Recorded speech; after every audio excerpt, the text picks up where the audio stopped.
What's going on, everybody? I'm Grimnot, Hey, what's up? I'm Tom Ross. and today we're going to do a set review for Elemental Warfare, which comes out on August 1st, 2024. It's the new set for Champions of Otherworldly Magic. I am extremely excited about this set. What would you say? Oh yeah, it has a bunch of new abilities, a bunch of powerful cards in it, a bunch of interesting cards. And I'm really looking forward to getting my hands on this as soon as August 1st when it comes out. All right, well, we'll get started. So we're going to do all normal cards. So we'll start here with Twiga. We've got a nice new card at 1 mana, and it's a 1/2 with a new ability, Harvest. Yeah, this is the first card in the set. It's actually one of the most important and strongest cards, I think. Harvest, what it says is whenever you play it, you get a random Lily card. And previously we had 3 lilies in the game. Now there's 4 more in this set, and the lilies are all one. They're all 0 mana 01 cards with an ability. So for your Twiga, you get your 1/2, and you get a whole nother card, which can be good because that's 2 cards, and 2 cards can mean a lot because you're playing 2 things for a lot of abilities. A lot of abilities like Rising Waters, which we'll see later, and abilities like Wildfire, which we've seen before, and reappears in this set too. Go over the lilies a little bit. Yeah, so I've got the White Lily here. It's a 0/1 with Divine Equilibrium. Get a mana. Yeah, we get 1 mana, so you start the game with one of those. There's also a playable one. So then we've got the Purple Lily for also 0 mana. They're all going to be 0 mana, 0/1s. So this one is Curse, so it's -2, -2 to an opponent's champion. Then we have the Blue Lily, one of my favorites. It's has Tsunami, which is just 3 damage to one target champion, and then 1 to every other champion on your opponent's board. And now we get into some of the new lilies. So we have the Red Lily, which is 0/1 with Inferno 1. So that's what is that? It's 3 to 7 damage to, or 1 to 7 Inferno does damage. 1 to 7. Yeah, 1 to 7 damage to a random creature they control, which is still strong for a 0 mana card. That Absolutely. came with a 1/2. And then we have the Silver Lily, which is the normal lily. It's a 0/1 with Provoke, so nothing can be targeted or attacked until this is off of the board. And then we have the Green Lily, which is Life Bloom 4, so you'll give 4 toughness to one of your champions on your board of your choice. So, and then we have, I believe this is the last one, the Teal Lily, which has Windseeker. So it allows you to target another champion that is on your board and go and get an evolution line from it, or a random card out of off of the top of your deck, I believe it is. So we'll move right into Twiga's evolution, Sticka, who is a 3 mana 3/5 with Harvest. Yeah, the Twiga evolution is pretty nice because you play the Twiga and it's pretty small, but you get your upfront value. You get a whole nother lily, and then the Sticka is bigger than the Twiga, of course, like all the evolutions are. But you get Harvest again, and a lot of the lilies are strong. Like, say you play Twiga and you hit the Teal Lily because it has Windseeker, you just stick it into your hand. That's awesome. Or if you don't, maybe you get the Blue Lily, which has Tsunami, 3 damage a thing, and 1 damage to the rest of the stuff. So this is a very cheap chain, and there's a ton of just material you gain from it. Like the chain just creates more harvest, more lilies. So I think it's going to be one of the stronger evolution chains coming out of Set 5, coming out of Elemental Warfare, and it's all normal, so anybody can play it. Yeah, and speaking of that evolution chain, we've got the final evolution here, Trunker, who's a 4 mana 5/9 with Guard. Yeah, that's great. I mean, say if if you hit the Teal Lilies, you play these 3 in your deck.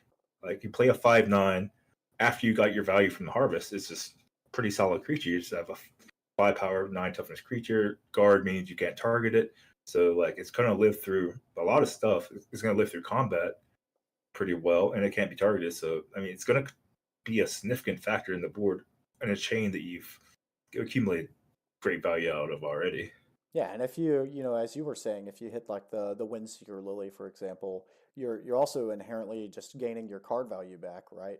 It's almost effectively costing you no resources to play at outside of the mana that you put into it, right? If you go Twiga and then you get the Wind Seeker and you're able to evolve, you're going to be able to draw a card to get that back. So it's kind of just almost recycling your deck or thinning your deck in a way, I think, which is something. Yeah, Windseekers draw a card at worst, but at best it's huge tempo, huge mana reduction.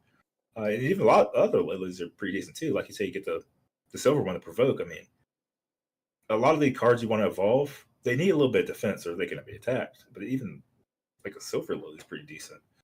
It's to protect your creature you want to evolve. I think like a lot of lilies are sweet for harvest. I mean, the downside of it is you don't know what you're getting, but a lot of them are good hits, and a lot of them are especially good hits. And I think this is going to be like one of the stronger evolution chains going into standard whenever Elemental Warfare comes out.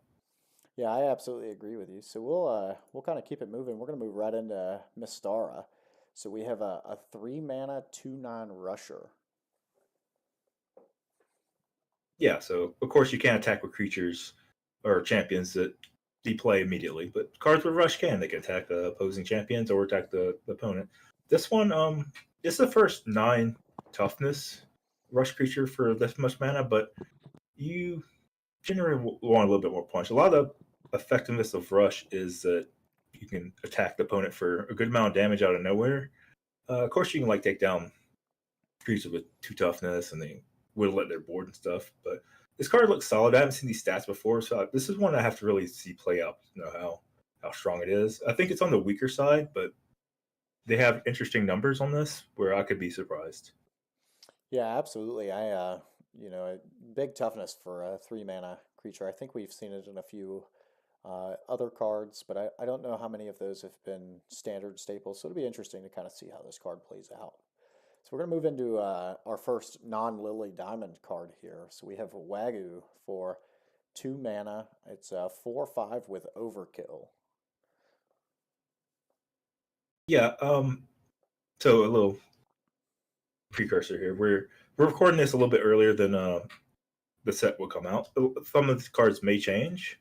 On face value of this, it is a weaker version of cards we've seen before, like Nibbles and stuff. But we don't know how exactly the named cards will impact future heroes. So hopefully it'll get a little bit better. But in context of this set, I mean, a 2 mana 4/5 is good. I mean, we've seen it better before, but this is a whole different set. So in draft and stuff, I have to really see how it plays out. Yeah, I'll be interesting to see if they make a named hero with this, right? Obviously, as we've kind of pointed out, it's inherently just one power off of a Nibbles, the 2 mana 5/5 with Overkill. But with it being a named hero, maybe it gets an activated ability or a hero ability. It also being normal, right? Something that we didn't really touch on in the start of the video, but the way decks are built is they're built around heroes with 2 elements, and normal can be played in all of the elements. So it would be very interesting to see if this gets a good activated ability where you can use it with any 2 other elements that you would like. I think there are some ways that it could become very valuable inherently, but I think at face value, it's a 2 mana 4/5. It'll probably be good and limited unless the hero comes out and it's really well. I don't think we'll see a lot of standard play. I also think I don't think we touched on it, but Overkill is anytime you attack. So if our 4/5 were to attack a 0/1 Lily like we've seen earlier, you would deal additional damage from the power subtracted the toughness. So if it were to attack one of the lilies, you would actually get 3 damage across to your opponent and kill the lily that it attacked. But interesting for our first diamond card of the set. We'll keep it moving again. We've got a new Obliterate card. So for anybody that doesn't know what Obliterate is, you can remove all copies of a targeted card from both players' decks, fields, and from their graveyards. And this one's 5 mana 6/2. And I think the last body we seen with Obliterate was Urgok as a common, which was, I think when we move to the heroes that we have now with the elements, Urgot almost became a staple in every deck. So, what are your thoughts on this one? Yeah, so Urgot was really big. It was one more mana, 6 mana for an 8/9. But it was really hard to get. You have to craft it. So it's basically a pretty rare card. This is common. This comes in the packs. For 5 mana 6/2. The obliterate ability is quite strong. Yeah, you just target a creature and it's just removed from the game, including all copies, like you said, in both people's decks. What you don't want to do is target a creature that has that you have a copy on your side as well. Also, if you target the champion, which is their axe or something, you get rid of your own axe. So you have to do a little bit of tiptoeing, make sure you hit something that they don't, or you don't have a copy of that they have, and you don't want to target like the same copy of the card. But otherwise, it's extremely powerful deck and extremely powerful on a common. Yeah, this is probably one of my, in the terms of normal commons, I think this is one of the ones I'm more excited to see how it's played. I think it, me as myself, I'm trying to gear towards a control player, but I think this one falls on both sides of the spectrum, right? I think your faster, aggressive decks would probably play this, and your slower, more controlly, grindy decks would play this. Um, so I'm interested to see how this one kind of plays out. Neat little common card I there. think it'll play out way differently. I think it'll play out way differently because of the low toughness. Like the other Urgok had 9 toughness, so they couldn't really be attacked. You're getting more than just a card with a value, but this is more like a kind of similar to a small combustion card, where Yeah, I mean you'll kill the best creature, but they'll just attack it with their worst creature. So yeah, it's not right. like there's The two toughness isn't going to leave the big body that Urgot left behind, right? Being able to slam an Urgot, have a huge 8/9 body that doesn't die to Cyclonius, it doesn't die to any board wipes. Like Axe, I think plays much differently, but I could absolutely see it as a top end for a super aggressive deck, maybe where it's just a top end removal, where and it's a guaranteed removal, right? Outside of guard cards. But it's just effectively a little bit better booger for one more mana, um, considering that you're getting rid of stuff. I also think that it probably is a one of in most control lists. It's not getting you anything more than a one for one. But if there's something that is just absolutely pesky that you want to get rid of, I think it can serve that purpose at a lower cost. I do think Urgok will inevitably still probably be extremely strong and very very valuable just due to the 8/9 body that it leaves behind. But I can absolutely agree with you. It's going to play much different. It'll feel different playing it, considering that it can pretty much die to everything at this point, with only the two okay. toughness behind. So So here we have a Gaja 4 mana 9/5 overkill. So I like how big the power is for an overkill card because a lot of times you don't want to. You're not going to really be attacking a 9 toughness champion. You'll be attacking something a little bit smaller and you just want to power through for a little bit of extra damage. So this is a nice like little rate. Not the best card in the world, but I like where it looks. yeah, I think the noticeable weak spot to that is that it has five toughness, and it's pretty dies. It's pretty dead to all removal. I think one of the major things is a lot of lists have been trying to get above fungal spores. I think we've seen a lot of that where you're trying to get to that six toughness mark. So it'd be interesting. I don't know that it'll see a lot of standard play, but I absolutely think for limited that could be really good. What are your thoughts about that? Yeah, I was rating it mostly for limited. For standard, yes, like you said, there's a clear break point between 5 toughness and 6 toughness. A lot because of fungal spores, and a lot because of the 5 mana earthquake from Sanger that we saw in the previous set 4, and that's kind of the main control elements, the board sweeps that we see right now. So for standard, no, not Gaja, especially doesn't have an element or an evolution chain. So yeah, you're right. It's unplayable standard, but in limited, it could be something that's pretty aggressive. Yeah, I just I think in limited we've seen a lot of people shift to faster decks, and I think that it might find a nice home somewhere in somebody's curve. Just a thought, but we'll move on to Oinkamancer. I, Oink Answer. Let me pronounce that appropriately. It's a 4 mana I think he's 7/7. dancing. Yeah, he is. He's dancing it up there. It looks like he's got a little. Is that a shadow ball? I guess. Maybe he's reviving something there. Considering that he's got an answer at the end of it, like maybe like Necromancer. I don't know. Interesting. I'll be just as a side note. I'll be very interested to see some of the lore behind some of these cards. That's something that they've been working on trying to put together. So that'll be really neat. But we've got a 4 mana 7/7 with Provoke here. What are your thoughts about that one? So yeah, Provoke was mentioned on the Silver Lilies. They must target this. They must attack it before they can do anything else to any of your other champions. This is a higher power that I've seen out of normal Provoke cards. We've seen like 3/7s, 4/7, or not. I'm sorry, 3/9s, 4/9s. But this has a lot of power on it. But actually, power is not that good on Provoke. You won't Provoke to be soaking up damage, so those are a little bit better. This kind of is in the middle of like, does this want to be attacking? Does this want to be protecting your stuff? So it looks fine, but not really serving a real clear purpose. Yeah, absolutely. I 100% agree with that. It feels just looking at it, I feel, like I'm not certain if I was to play this card on the board if I should attack or if I should, if it's supposed to be soaking. Like you said, it feels very middling, and I'm just not certain how I feel about that with Provoke. So be interesting to see how that one plays out. So now we've got Sigma. So we've got a 5 mana 9/5 rusher. I believe we've seen this body style before, just in a higher mana cost. Yeah, we saw a 7 mana 9/9 rush, and a lot of its power was that it had 9 power and it had rush. So this is going to close out some games. This is a seriously high amount of damage out of nowhere for 5 mana. I mean, it does die, of course, to everything, but you know, it doesn't matter if it dies to everything if you kill your opponent just on the spot, which I Yeah, think this will do a lot.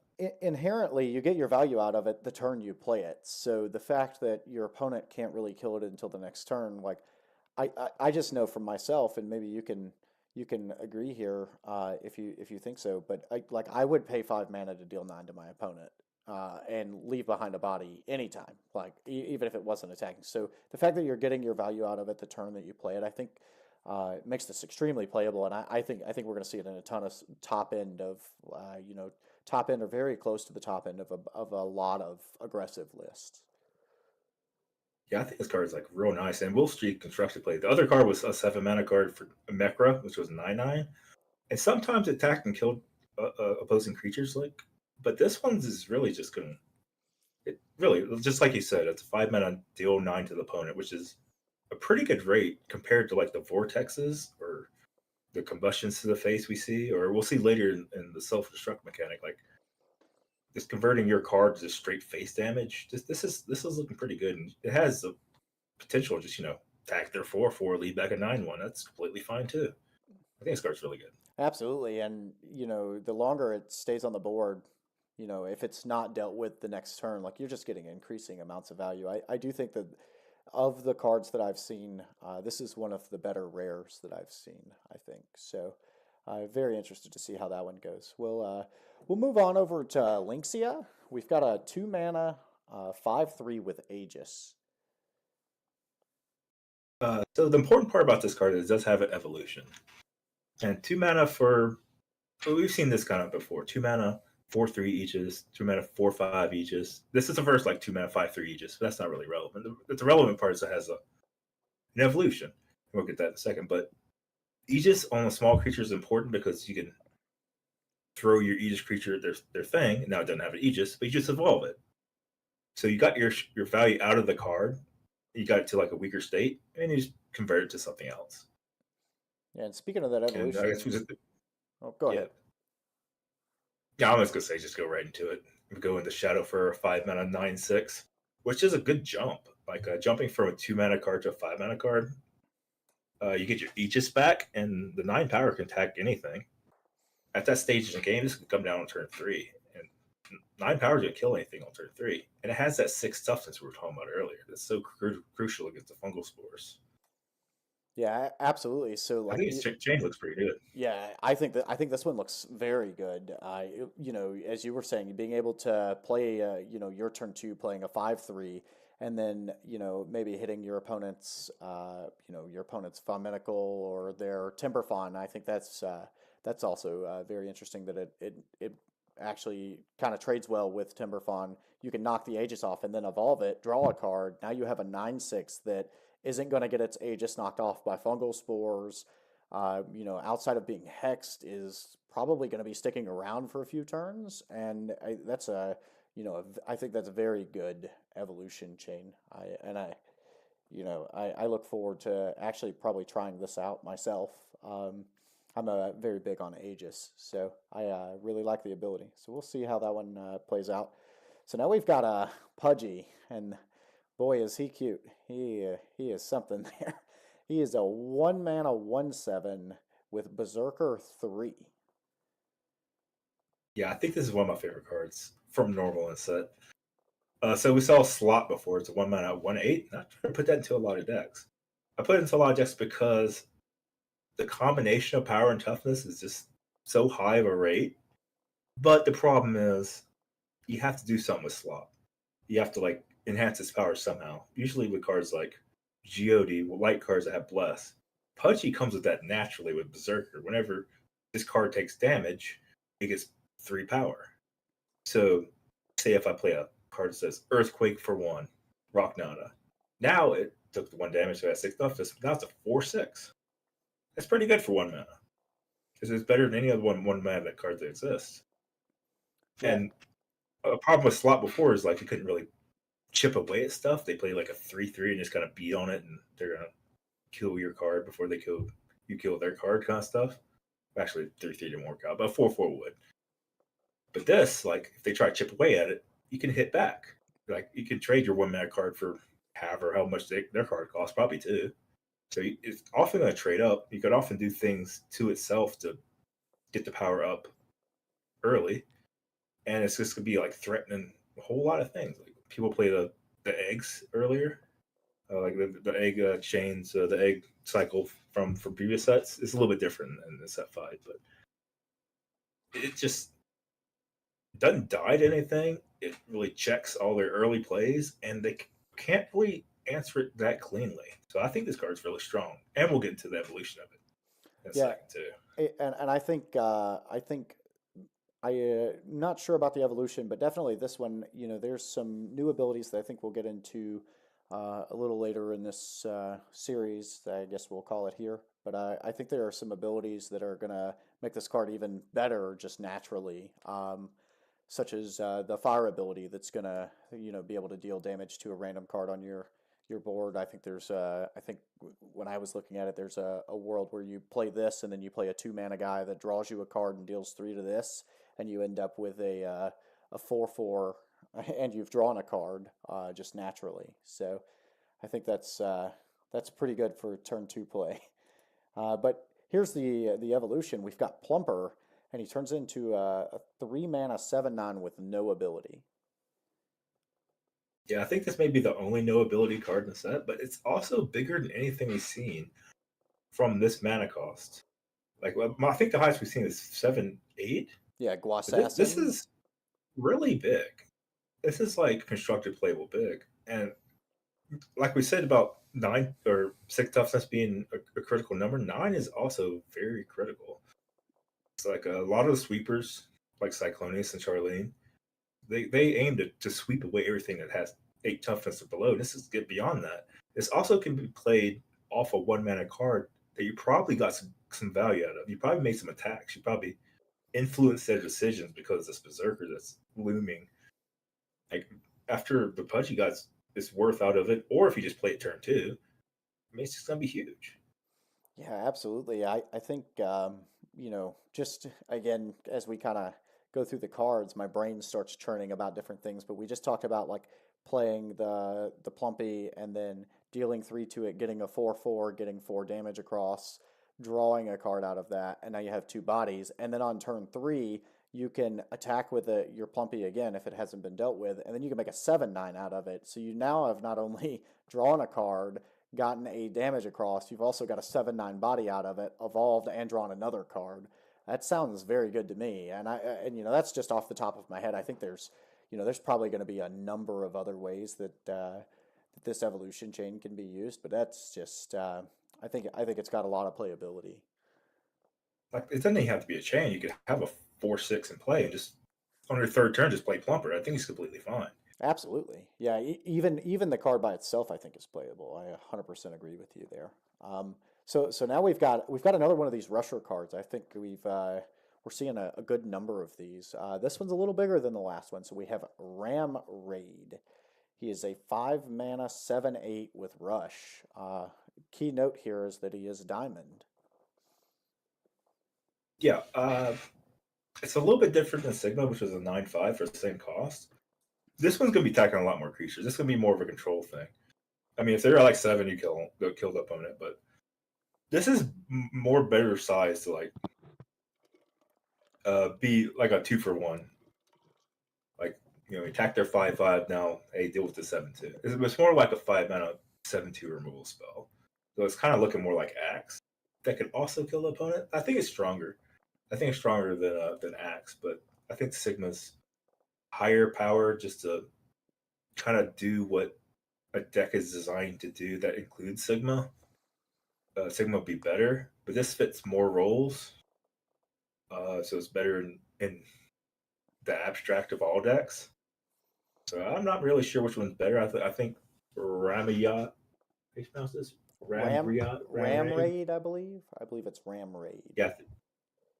So I think Ram Raid would be good, better in limited, but I think Sigma will show up in more standard decks. Yeah, I think I can agree with you, right? We kind of touched on this with Sigma, but your value out of the rush ability is what you're getting, the damage you're getting across as soon as it hits the board. What I will note is that 5 mana, you and I we've had a number of conversations about that 5 mana slot when building decks, and I find it to be very awkward to try to slot it into some list because a lot of, especially I think when you get into the later stages of the game, you really want to start trying to get to 2 cards per turn, and or getting more value out of your cards. Having a 7/8 does make it big. I think keynotes is that you can play it, get 7 damage across on a clean board, and it doesn't just immediately die to fungal spores. It doesn't quite hit that 9 threshold that we've talked about, but I think I'm in a pretty good agreement with you. I think Sigma's probably just the better card with Rush. Just considering that your inherent value comes out of the 9 damage that you get across as soon as you play it. It'll be interesting though. I'm sure somebody will brew something up with this guy. He's a diamond, so he'll see some play. So we're gonna move on to Wargon. We've got another overkill card here. This one this time is 5 mana, and he's a 9/6. So we've got that big 9 power again. I don't think there's much to say here. This is one more than Gaja, but it has one more toughness. It does get that little break point of 5 to 6, but I think it's just way too inefficient. And I like you were talking about with the 5 mana cards. The problem with them is that you can't double spell. It's the lowest cost card. No, I'm sorry, the highest cost card that you can't double spell. You can double spell with 2 4s because the cap in this game is 9 mana. You play a 4 and a 4 or 4 and a 5, but you can't pay 5 and a 5. So it gets kind of awkward when you fill your deck with a bunch of 5s. But anyway, I don't think this card's just strong enough to put in your deck anyway. Yeah, I agree. I don't think it'll see much limited play either. I don't think in terms of power level, it's just anywhere near some of the other cards that we've already seen or the cards that we're gonna see. So we'll kind of keep it moving here. We've got another 5 mana card with a new ability, Devolve. It is a 5 mana 7/8 with Devolve. Yeah, like we saw previously, it's basically we saw previously in set 5 or set 4 with Time Warp. This is the opposite of Time Warp. So Time Warp was you can evolve champion to the next evolution. This does the exact opposite. So with Devolve, you want to probably target one of your opponent's champions and turn whatever it is into the previous evolution, if it does have a previous evolution. So it may be limited on targets, and you probably don't want to target your own stuff. But this comes with an okay rate with some upside that you might can surprisingly shrink their champion to something smaller. But I think the Devolve will not have that many targets, so I wouldn't put too much weight into the value of that keyword. So I think I'm on the opposite end of the spectrum with you. I'm very interested to see where the devolve ability goes. I don't think a five again. We talked about the 5 mana.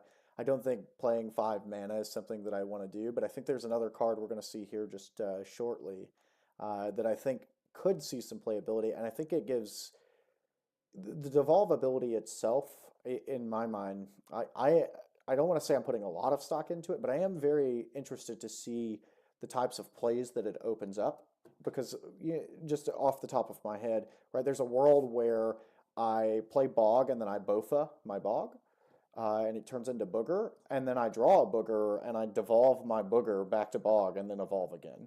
So I think Oh yeah, there's some playability, and that's for me, that's kind of the exciting part of the game is giving people options. I think the more that we see options, the more we'll see parity and we'll see different decks being played and different strategies being played. And I think this just kind of adds another layer of complexity to the game that's very interesting. That also, as players like ourselves, something that we might have to calculate for, and considering that the devolve ability is in normal, um, it's something that we'll have to calculate or try to calculate for across every deck that we play, which again is a whole nother layer of complexity. But so we're going to go into this next chain. I believe this is an evolution chain, but we've got Grony, who is a 2 mana 4/4 Aegis. yeah. We've seen this before, but this is an evolution chain I kind of like the Lynxia chain. You have your cheap Aegis, and it goes into a big guard creature, which I'll let it be up to you to pronounce. All right, so we're going to do our best here. We're going to say Rag. That's the best we're going to get. I'm guessing he's just screaming Rag. But we've got a 5 mana diamond 8/8 with guard, as you said. Fine. Uh, not amazing for a 5 mana card, but it's good off the evolution chain. I don't know if they'll see constructed play, but the chain is good. Yeah, I think I think that inherently you gain a little bit more value when your 5 mana card can be evolved from something cheaper. So you kind of have the option to get to that 5 and 4 if you want to two spell a turn, or there's obviously extremely more value by being able to evolve your 5 mana card onto your 2 or your 3. But overall, I think the chain is fine. I think 2 mana 4/4 Aegis is smaller than what we've seen in the past. I think most of the ones we've seen were 4/5s. I think there's Airwoa, which is a 4/2, but I think some of the stronger ones were 4/5s. So I'm not sure. I kind of agree with you. I don't think this one's going to see very much constructed play.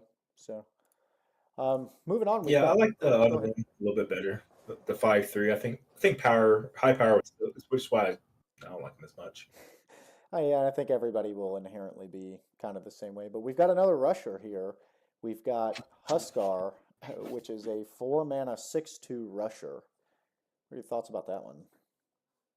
Yeah, this rate is just below par of what I'd want. I mean, it could be a 4 mana removal spell for a champion that has 6 toughness. Um, it's just the stats are just too low for me to really give this card much praise. I agree. I don't think there's much to be said. The 2 toughness really turns me away from it, and the 4 cost I don't think is all that good. So we'll just keep it moving over into. I'm gonna try this. We're gonna say Cobleye, um, 3 mana 5/6 with guard. Yeah, it could be Koblai. I'm not sure, but yeah, we seen this card before too as a 3 mana 5/6. Munchie, I think was the previous one. The It was elephant just a card. from Gen 4. Yeah. Yeah. Yeah, I mean, you put it in your limited deck, never strong constructed play. Yeah, I don't think this one's gonna see very much play. And Munchin was a common. This one's been moved up to a rare. So I don't think it's gonna see much. So we'll just we're kind of moving down the list here. We've got armored ability, which we haven't seen yet. So we've got a 3 mana 4/7 armored 3 card called Clunk. If you're not familiar with armored, Yes. Oh, go ahead. Oh yeah, so armored is whenever it takes damage from any source, it takes 3 damage less. So some targets for 4 damage, it only take one. Uh, this card looks really good to me. We saw a kind of similar version of this in set 4 in Crank, which was a 3 mana 4/4 with armored 4. I think this card is a little bit stronger. Um, the cards like Fungal Spores look for that number in the bottom right. So this I mean, it doesn't get affected at all by it, but it just has like a total higher amount of power. And I'm sorry, in toughness and 10. Like some has hit for 10 directly to kill it. While with the previous version it was 8. And we'll see in a lot of these cards, maybe all of these cards, the numbers only go up to 9 in power or toughness. So no singular card will be able to kill Clunk in one shot. You have to commit multiple attack sources to get rid of it, which it's a huge commitment. This card's a huge threat. 4 power can threaten to mow down their creatures, especially when their creatures hit for 3 less back to it. So I think it's going to be just a strong card. Yeah, do you think it'll, given the standard format that we've seen now, do you think this would see, a fair amount of play just in terms of the amount of earthquakes and kind of retribution damage that I think we've been seeing across the format? Possible. There's some amount of counterplay playing this card against decks full of Earthquake. I mean, Earthquake and Vulnerable Spores, those abilities can't get rid of this very cleanly at all. It doesn't attack into their stuff. They kill it in one shot because a lot of those cards are 5/6s, but it's gonna be really annoying.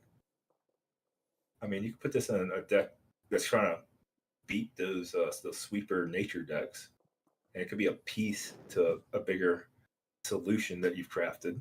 So yeah, I could see it being played and constructed. Be interested to see kind of what happens with that. So we've got this little lizard guy here. Love the artwork. The artwork is fantastic. His name is Sala, or Sala. I guess you could pronounce that either way. Another rush card. We've got a 2 mana 5/2 rush. Yeah, we've seen 4 power rush creatures before. This is first 5 that I can recall. So yeah, it could be more aggressive than the other versions. What I don't like is I think it evolves very poorly. Yeah, and Let's we'll look at the we'll go ahead and evolution. take a look at that. So we have Salazo. He's a 3 mana 5/3 rush. Yeah, I mean, one more mana, one more toughness. And the problem with these small toughness rush creatures is they don't live. Like you could hit the opponent, then they get attacked and die, or you try to trade with their creature. Like you're never gonna evolve that thing, which the evolution changes kind of sucks. And Salazar on his first self kind of sucks too. Yeah, I kind of agree. The stats aren't exactly I think what I'm wanting out of my 3 mana card that's evolving out of a 2 mana card. So in light of that, we'll keep it moving to another devolve card. We've got Grimla, which is a 2 mana 4/5 devolver. Yeah, so the stats are pretty good here. My issue is you won't be devolving anything on turn 2. So if you play this on turn 2, you won't be getting the value out of it. So it's best be saved on a turn 7 where you play a 5 drop and a 2 drop. I don't know if a 4 or 5 is going to be relevant at that point. So it's just kind of awkward to get the max value out of this one. Yeah, the only thought I could think of is if maybe there's a world where control gets where the format gets really slow or control really drags it out where you could play like a 6 mana in this 2 mana card or a 7 mana in this 2 mana card and it actually affects the board. I just don't think kind of the same process with you. I don't think leaving behind the 4/5 body is all that relevant. And I think there are better devolve cards. That I think will be able to stick around a lot longer. So we'll move on to our next diamond card. We've got a new steel card. So this is Splora, 3 mana 4/5 that steals. So it's very similar to some cards we've already seen. Yeah.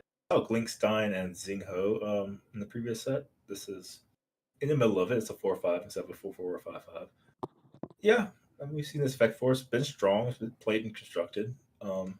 I mean, when those other cards rotate out, this will be the guy for stealing. Um, but yeah, it's just weaker than Zingho, so I don't really know his place right now. Yeah, and just I guess for everybody, I don't think we've talked about the steal ability yet. So, steal just says that when it's played, it takes the top card of your opponent's library and you put that card into your hand. So, you get to play, you kind of get to play your opponent's cards there. But yeah, I'm not sure how I feel about this one. I think almost infinitely, I would probably rather play Zingho. Um, just food for thought, I guess, maybe as more sets come out, maybe this becomes playable if Zingho and Glinkstein rotate out of standard at some point. I just don't think it's probably going to be a card that sees a lot of play right now. So we've got Vicodin. Um, he is 6 mana, 6/9 with armored 7. That is very big armored number. This is kind of unkillable.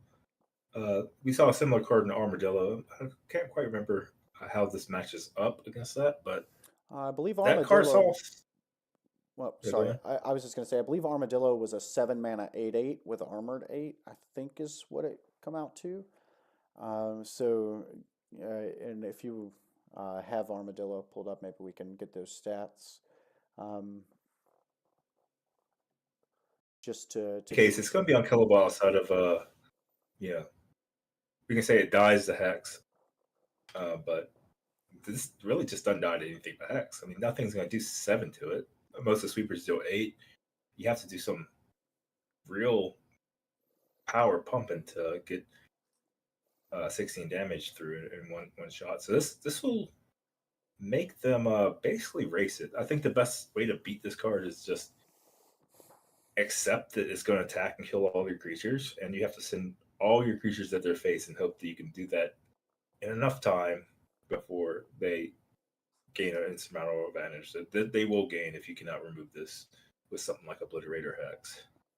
Yeah, I think that's probably the only two real ways that this ever gets killed. But I also don't think, given the state of standard, that it'll be playable.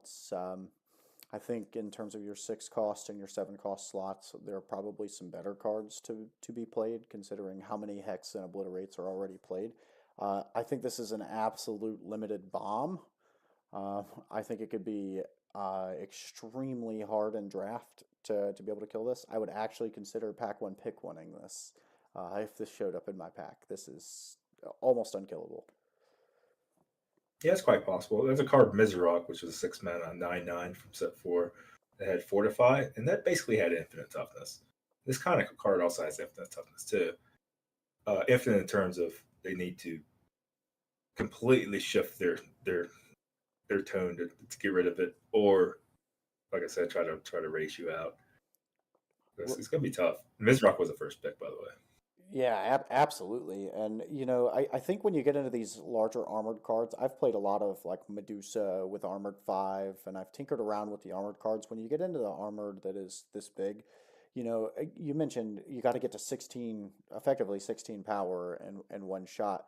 What I find very interesting is you get a lot of inherent value if you get your opponent attacking you more than one time, so they're not getting 16, right? You're getting that 7 armored every time they're attacking separately, which can be really interesting where, your opponent has a Cyclonius, or let's not say Cyclonius, let's say Urgok that's an 8/9, and they attack. They only get 1 damage across, so you still have 8 toughness, and they still have to go and find other things to kind of throw at you. So I think that's a super limited bomb. I'm not sure how much standard playability it'll see, but I guess time will be the test to tell us whether it actually gets to see any standard play. Moving on, we got another rusher. We have got Maul, as we can see, another beautiful card art here. We've got a 3 mana 5/4 rusher. So we're kind of right back in the same rush category here. Yeah, the toughness is a little bit higher than the previous card, but its mana is also higher. It has an evolution, so yeah, what you want to do is try to kill some. Hope their board's clear, so this card could actually evolve. Hopefully, you have a provoke. Because the evolution is decent. It's not the biggest jump, but it's decent. So the evolution here is Bulka, and it is a 4 mana 5/9 Provoker. Yeah, it's decent. I think it's the same stats as Blue Bebby. I think it's the same stats. Yeah, Blue Bebby is a Which 4 came mana off 5/9. a 1 mana rusher, so that's a bigger jump in stats. It's something you can play on turn two. This is worse because on 3 mana they're much more likely to have ways to kill it. There's plenty of like 5/5/5/6s for just 2 mana, so it's harder to craft a game state where you can play Maul and the Bulka. But if you can time warp it or something, I mean, decent time warp target. But I don't really see playing this chain on its own. Yeah, absolutely. Um, so next up, we've got another Berserk card, this time in the form of Sessex. And he is a 4 mana 5/9 with Berserker 5. Yeah, it's pretty big. It's a threat. I mean, they're not going to kill it one shot with 9, and if they try to kill it 2 shots, I mean, that's a 2-for-1. But it's more likely to happen is like you play it and then you're like, oh, I can't kill this. And then you'll be like, oh, I attack that, and then it's a must deal with threat now that has 10 power. With that said, not really something I want constructed, but it's going to be something limited. Yeah, absolutely. I feel like maybe if the nature earthquakes stay around, maybe there's a world where this gets a slot, a flex slot, and maybe some decks. How bad would it feel to play a Tyruk into this?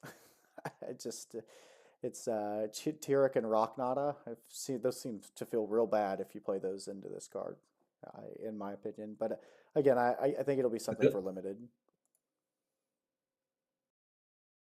I mean, this with the big armor creatures with the pudgy, you can make a deck with full of berserkers and armor. It really punishes the earthquake if earthquakes is just the meta. Just as a kind of a food for thought, as you're kind of throwing that out there, is there a world where you put the armored guys and the berserker guys, and you play the natures, the earthquakes, where you're kind of getting, I it almost feels a little win more. I'm sure you've heard of that term.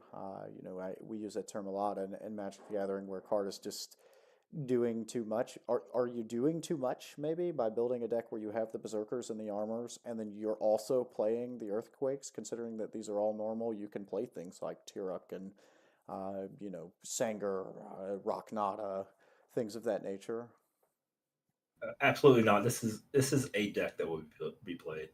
Pudgy and the Rocknada will be a strategy because you're crafting a 4/6, but it still has upside. That's attack on turn 4, and it's also preventing like the small eggs from really developing. And if even the eggs develop, they're probably something that can't kill the Pudgy. I mean, you're doing a proactive plan and you're playing a bunch of reactive cards that you make proactive. Like Rocknod is a reactive card, and you're getting both out of it. So you're not winning more. You're expanding the versatility of your card. You're making it more applicable in more situations. Now, sure, you're playing a 1/7 in your deck, which won't be great all the time, or you're playing a 4 mana 5/9. But there's a ton of Earthquake cards, and you just pack your deck with synergy that are both reactive and proactive. And I think that's a good beat down strategy that will happen whenever Elemental Warfare comes out. Yeah, I think setting across the board and seeing 4/4 Pudgy and a 5/5 Rocknada on my turn 3, that seems very scary to try to deal with that board.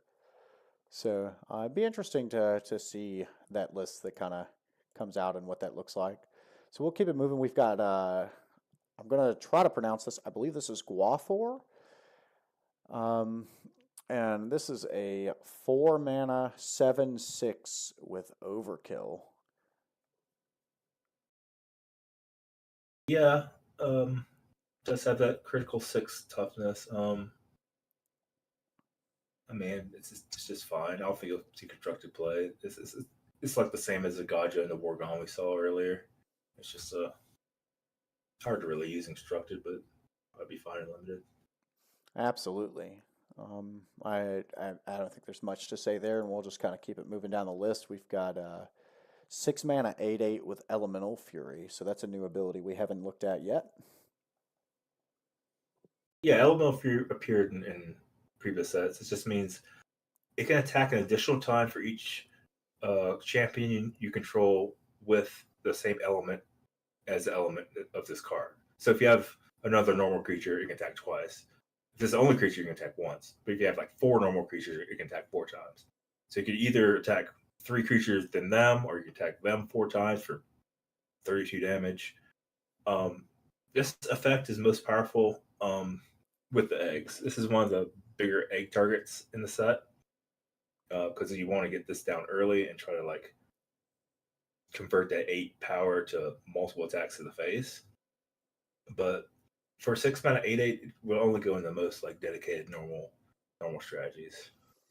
Absolutely. So next on the block, we've got Choppa. It's on the chopping block. This is a 3 mana 5/5 with Fortify, another ability we haven't talked about yet. Yeah, Fortify is another reoccurring ability. When you play it, they get the creature gets +0/+3 for each champion your opponent controls. So yeah, if they have one, it's a 5/8. But I usually evaluate these 4/5 creatures to getting 2 triggers at the minimum. So when I view this card, I view it as a 3 mana 5/11, which is a pretty good rate. And then it has upside from there. I don't think you really want to cast them with when they have less than getting 2 triggers out of it. So 5 mana 11, 5 mana 5/11, often be 5 mana 5/14. Great rate. I think it's a great card for limited specifically. It has the evolution chain, which is also evolves to a pretty good rate. And you can just go right into it. Goes from Choppa to Lumba. And we've got Lumba coming in at 5 mana 7/9 with Fortify. Yeah, both of the numbers are just enormous. And Fortify just doesn't really show it its effectiveness just in the words, but I mean this is a 5 mana 7. Make me do math. 7/15, like at the base. Like you want to play it below that, and the higher the cost of these cards, the more likely they'll have more champions in play. And these are the kind of cards that benefit you when you're behind. Like you're losing right now, so I really need a 7/18 right now, and boom, it's that. And if you're winning, it's just a 7/12 or 7/9, so you probably don't play it. So these cards are good because they're not win more; they're kind of just the opposite. That they can catch you back up. Like they play these creatures with significant power. Like 5 and 7 are significant, where they can trade with something they have. Like if they have 4 creatures, this is killing something, and it probably ain't gonna be killed back. You can still lose the race if you're that far behind, but the rate's so good and it makes just a presence of like it will take over the game if you're losing. If you're not losing that bad, if you're losing that bad, but they don't have like the quantum shift or the hex or like anything that punish you for having a big creature, the big creature will catch you back into a game from a losing game state, which is rare of a lot of cards. Yeah, absolutely. So next up, we have another epic named hero. And I think we'll have to spend a little bit of time on this. We have Gemini, the Pure Elemental. It is a 3 mana 5/5 with Genetic Split.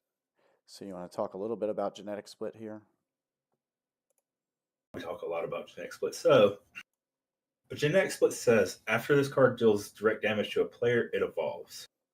It evolves to one of 6 different evolutions. This is the only card that evolves into multiple things. This evolves to 6 different things. Kind of like an Eevee if you play Pokemon. It's picked randomly based on the hero you have. So if you're the air water hero that also plays normal, it'll go to air or water, air or water. If you're playing this limited, it can be anything. But also, in addition to it attacking and then evolving once it deals the damage to the player, it makes another copy of Gemini. So you get an evolution, the trigger of the evolution, and another 5/5. And the evolution is just bigger than the Gemini in the first place. So let's look at what they evolved to. Whoop, I gotta get them pulled up here. So we'll start with Sunny. and then I'll work on getting the other ones up. So we've got Sunny is a 6 mana 3/7 divine protection, and I wanna start with a spoiler for just a second. I'm gonna have to make you just a little smaller for just a second. So all of these cards are subject to change. It looks like, and I'm gonna copy this and put it into a notepad so I can make you big again. There we go. And we've got you back big. Let's get us a notepad and put that up there. I know what Divine Protection did last. It means you cannot take damage next turn from any source. So if they attack you, it does 0 damage. If they try to combustion you or Cyclone deals some damage to you, you can't take damage from any sources. And I'm pretty sure that you can't take damage from your own sources too. So if you play Combustion, you take no damage. You play Raised Dead, you take no damage. So it's a pretty sweet ability, and it only appears on a few cards. So it looks like, and this is the latest update that we have, and we kind of prefaced this with we knew some of these cards would change. So this card is moving away from Diamond and is moving to a rare, and the ability is changing from Divine Protection to Light of Aldrich, and it will be a 5 mana 7/7. So that's really big for a Light of Aldrich card. Yeah, that's getting that sounds really strong. Just even if you cast it, or even if you hit it off its next split hit, which I will warn you probably won't happen that much, but it's a real big when you set up the ability to attack a Gemini into them. You get a free card, free huge card probably, and another copy of Gemini. That's going to be awesome. So we're gonna shift over to Gloomy. This is another one that you can get off of the genetic split. So we have 5 mana 7/7 with Lifesteal, only changing from Mythic to Rare. No additional changes to this one, so it'll mostly stay intact. Cool. So it sounds like all the evolutions from Gemini will end up being rare cards. Yeah, 5 mana 7/7 Lifesteal. Lifesteal means when you deal damage with it, you get that much toughness added to your creature. So one whack at the opponent, become a 7/14, then it probably can hit anything else. So the next one we have is Hottie. And I apologize if I'm going too fast. If I need to slow down, please let me know. But we have 4 mana 7/3 with Wildfire 1. So this one is changing just slightly. It is also going back to rare, but it will have Combustion instead of Wildfire 1. So it'll keep the stats that it has, just the ability change. Cool. Okay. So Combustion, it'll do 5 to 7 damage. No, 5 to 8. Combustion is 5 to 8. It'll do 5 to 8 damage to any target of your choice, or the creatures or their face, and it will do separately a 5 to 8 damage to you. And then, so it could be risky. You get hit with the Gemini. If you're 8 life, you could die. Absolutely. But you're probably ready for that if you're putting fire in your deck. So we have just a few more of these. So we have a Weddy. So this is another option from the genetic split options that we had, and this one is only changing from common to rare. So it is a 5 mana 5/8 with Blizzard.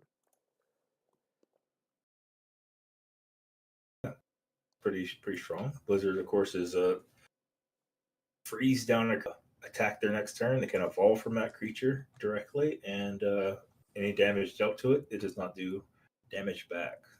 So it's a good way to lock down their creature or to kind of pick it off where they can't punch back. All right, and then we've got 2 more here. So we have Leafy, which is a 6 mana 7/7 with Life Bloom 8. It will be moving from a mythic to a rare. Stats and the ability will stay the same. The floor is a 7/15. Pretty big, especially off a card that you may get from Gemini halfway for free. I mean, you probably have to do some setup to get the Gemini attack in, but just casting it for 6 mana 7/15, that's okay. You're probably going to use the 8 Life Bloom elsewhere, probably to increase the toughness of a creature that was gonna die in combat, but now it can survive combat. Something like a 7-2, you make it to a 7-10. Now it kills off whatever. Or if you're just dying, I mean, if you're like below 10 life, you do a little bit of damage, get out of reach of their vortex or whatever. Yeah, it's a great card to get you your life back. And then our last of the evolution chain, we have Wendy. And nothing about this card will change. It will stay exactly as it is. It's a rare 4 mana 5/8 with Windseeker. Look about fine. You can't Windseeker itself because it doesn't evolve past Windy. But yeah, see it stats similar to this in cards like Straw Bash. Straw Bash at 5/6 for 3, and this is like, I want to say it's close to Yay, or that card that bounced. Anyway, you get good toughness and a card out of your 4 mana card, which is pretty solid. Yeah, I absolutely agree. And just a quick search here off the top of my head, I believe Yay is a 5/8. It's a 4 mana 5/6 with Whirlwind 8. So it's actually got 2 more toughness than Yay. So Oh, but that's when, yeah, I thought it was Whirlwind. This is Windseeker a little bit. yeah, a little bit different, but Okay. all good. Let's look at So Silva. I gotta Or we flip. got Yeah, one more? nope, that was all of them. All Oh, right, there so it is. we're on to Silva. I had to kind of plug those in there, so I do apologize for having to flip through the cards, but we're here on to a new egg, which I think, in my opinion, was probably much needed, and I hope that we see some more of those moving on. But we have Silva. It is the first 2 mana egg that we've seen. We have not seen one that is 2 mana. It is a 0/4 with the hatch ability. Yeah, this is technically the first. Technically the second normal egg. The first normal egg was Ega from like set 3 or something. But you're gonna see a whole cycle of these. There are 2 mana eggs, one for each element, and this is a normal one. We previously saw 1 mana 0/1s. This has the same functionality except it has 3 more toughness, and there will be one for each element.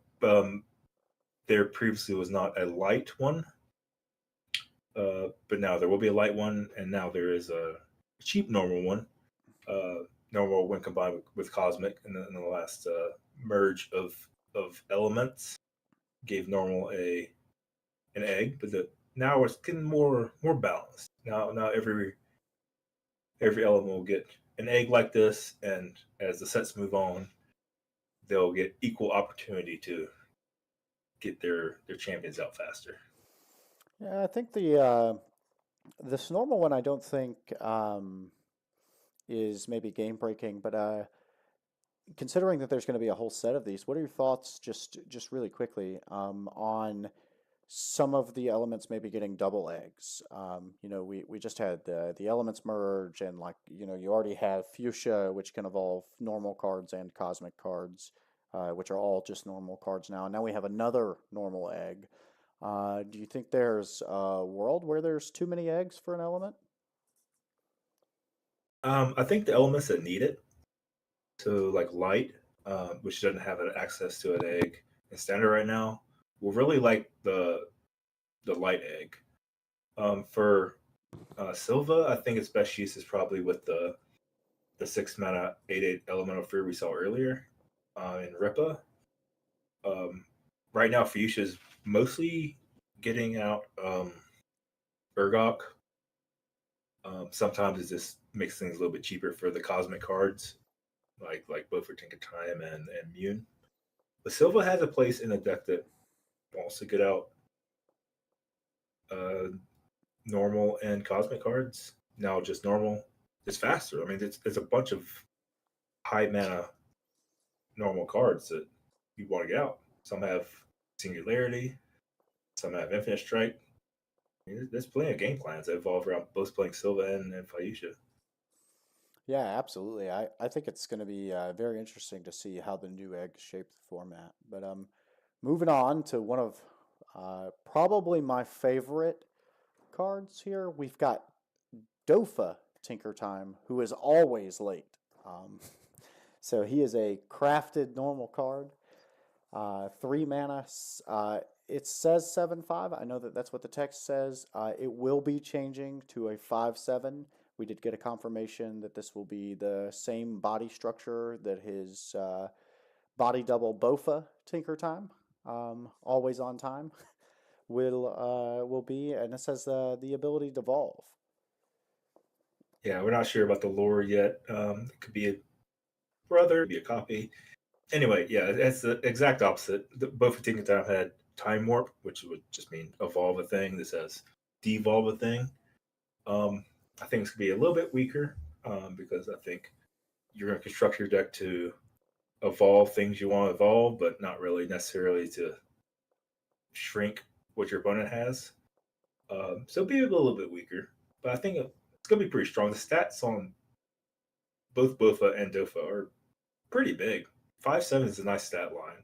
Survives the good sweepers, and I mean, it usually will do something when you play it. You often will play it when it does something, or otherwise just make a different play. But I think it's weaker, but still a decent card.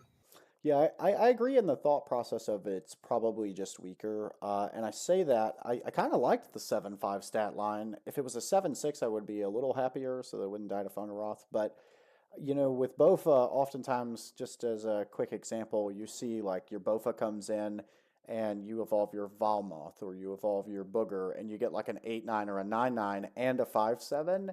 And there's just not real good ways to deal with both of those things or anything else that's on your opponent's board. Whereas I feel like this one's going to come in and maybe it does affect the board, but it also can be answered a lot easier, right? Maybe you take your opponent's Blydews from an 8/9 down to a 6/6, which obviously you don't want to do because you don't want to hex again. But maybe you take your Booger down from a 6/6 to a 5/6. You're getting a 5/7 out of it, but you're not really progressing your board. And I don't know how much you're really, the devolve mechanic is going to stunt your opponent's board or, tempo them out of the game. So I definitely agree with your notion that the Bofa is probably just inherently stronger because you're progressing your board and getting much bigger and you're presenting threats that are much harder to deal with, where this isn't really gonna, oftentimes when you play Bofa, it feels like you bring another card along with it, right? Like you have a 4/6 Valmoth, for example, that you've played, and Bofa comes out, and now it turns. Not only do you get a 5/7 body that's very hard to deal with, you get a 9/9 body out of your Valmoth, um, and it often feels like you're bringing an extra card with it. I feel like this is going to feel very lonely when you play it. You're going to play it, and it's just going to be like, I played a 3 mana card for 5, and I got a 5/7 out of it. I don't know how much it really did, kind of thing. So. Yeah, it's gonna play like more like situational Hex, because Hex makes a big creature into a small creature with no abilities. But this you have to be targeting a card with that can be devolved, and also that de-evolution may have come with ability like another Hex, like you were saying from Blighted to Booger. So application is, I think it has a lot of niche applications, but albeit they are going to be niche. Yeah, 100% agree. Bofa's way more playable just in terms of like it kind of interacts with everything, and this is very, very niche. There's going to be very specific lines that this is going to be. It.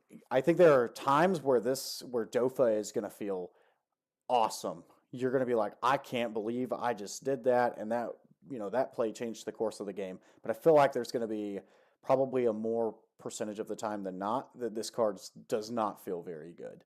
Where you're just like, well, I played a 3 mana 5/7, and I slowed my opponent's board down, but they got another ability that I didn't want them to get, or they just you pass the turn after you devolve your opponent's Booger back into Bog, and they just re-evolve their Bog into Booger and draw another card. So it'll be interesting to see the niche times that this card is good, but I definitely feel like it's on both ends of the spectrum. So we've got just a couple of cards left for normal. We've got one new equip card. We've seen these come along in Gen 4. I'm kind of happy to see these come back along. I hope we find some playable ones. This one is called the Bulwark, and it's a 2 mana 0/1 that gives a card Provoke. Yeah, so all these equipments, they can target themselves. What equip is, when you play the card, you give any champion on your side of the field that ability. So you can give the Bulwark provoke, maybe a 0/1 provoke. Not very good for 2 mana. Maybe for 0 mana, which we'll see. But for 2 mana, not so great. You can do it on something sizable, like say you put it on a Berserker creature, like a 1/7 Berserker, or the 5/9 Berserker that we saw earlier. That could be something. But it's gonna be hard to craft that, especially the card's just pretty weak on its own. So yeah, I don't like it very much. Yeah, I was just sitting here thinking about our Armored 7 Unkillable and sticking this on it. That would Yeah, that would be that's a thing. quite an interesting. That Armored 7 I think was 6 mana, so now you get for 8 mana you get an Armored 7 provoking 6/9 or something. That's seems interesting. I don't know. Yeah, a lot of decks just can't beat that. It's Yeah, true. absolutely. I think there would be some decks that just absolutely fold there, where that's just kind of the end of the game. But I kind of agree with you. I don't think it's going to see a ton of play. Uh, Probably a lot like Dofa. It's going to have some niche playability where you build your entire deck around it, and you hope that you find it and that's what you're doing. But I just don't think it's going to be super competitive. So our last and final card of the normal types here in Elemental Warfare is the Norwalth Castle. It's another diamond card. Quite a lot of diamond cards in the normal pool of cards. I think there was five. I think I counted. It's a pretty good number, I would say. I know some of those were moving, and I know we looked at some of those from Gemini, so some of those will be moved back down to rare. But we've got a 3 mana 0/7 Otherworldly, and that's another ability that we haven't talked about yet. Yeah, otherworldly is of that element. All other champions you control get power and toughness equal to the casting cost of this otherworldly card. So if you have, say, well, five different. If Dofin could time it at 5/7, now it becomes an 8/10. Is my math right? Yeah. These are also creatures or they're champions, so they can be attacked, and they can also be given um, more power and toughness. So if you give Norwalth Castle, say 2 power, now it can be a 2/7 that starts attacking and whatever. We've seen Otherworldly before. A lot of them don't get played unless they're in very specific um element decks. This looks mostly like we've seen before, so I don't expect to see much play unless you're just jamming a bunch of normal cards in your deck.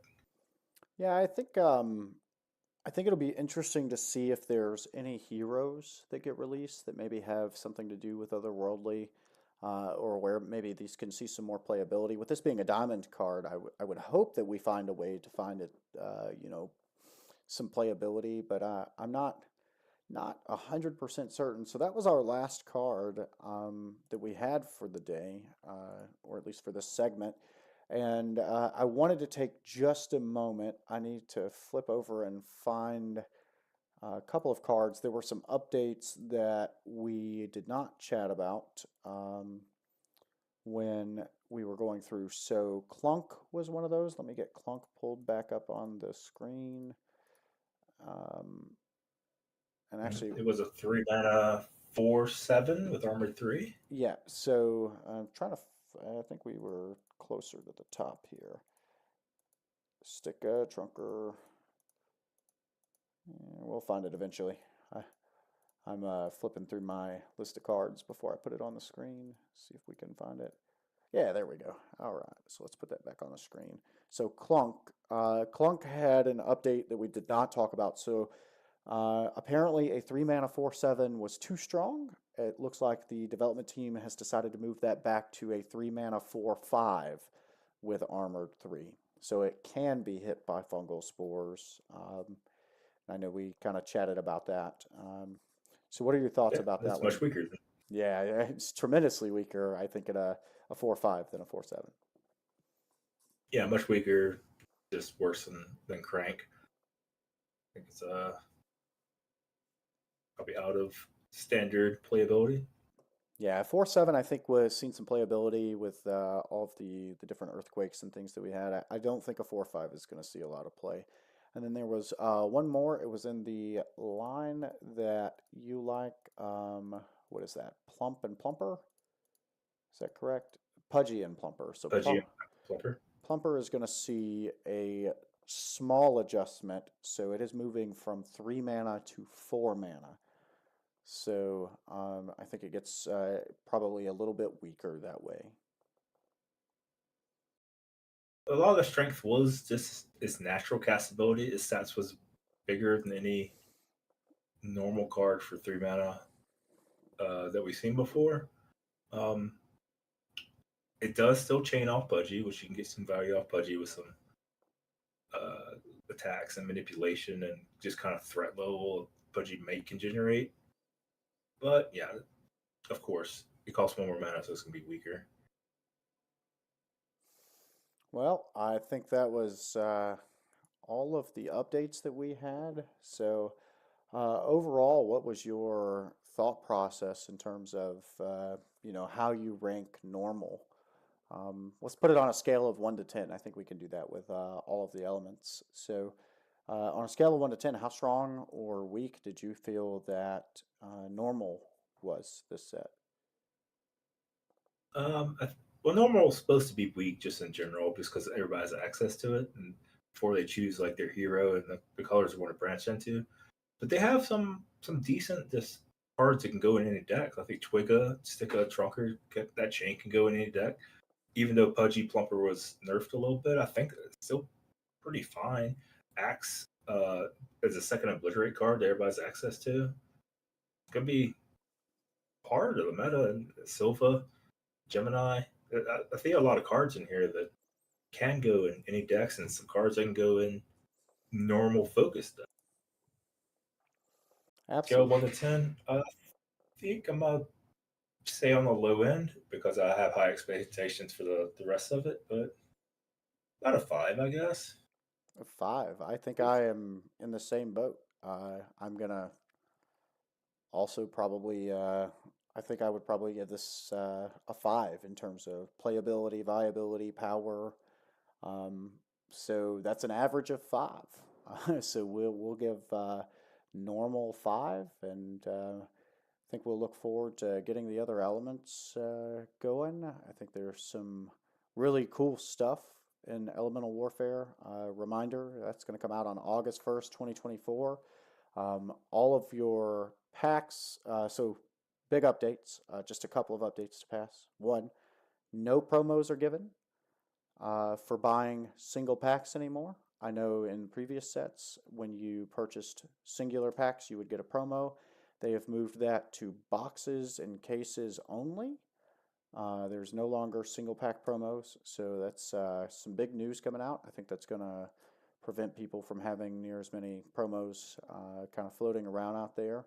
But the other big news is that if you do want those promos are only going to be purchasable through the IMX token trove. So your USDC, your IMX wallet, you will no longer be able to get promos when buying with BSV or gems. So just some big news coming out when the set comes out. So make sure you're going out and getting your money over on IMX and being ready, because we've got about, I guess when this comes out, about a week or so before the set comes out, and we look forward to getting to crack some of these packs and go out and see how the meta changes. I think a lot of these will change the meta and create new decks. Also, set 2 is leaving, so that would be a whole another hole for these cards to just fill. And I think there's going to be new strategies, new play lines, and new everything. Yeah, Cool. absolutely. I'm very interested to see how this plays out, but for now, we'll leave you with kind of the big number 5, right? 5 is what we've kind of rated this at. I think some other ones are going to come in, but you know, I I'm super excited to see parity, I think, and as we get more updates, we'll be able to kind of pass those out.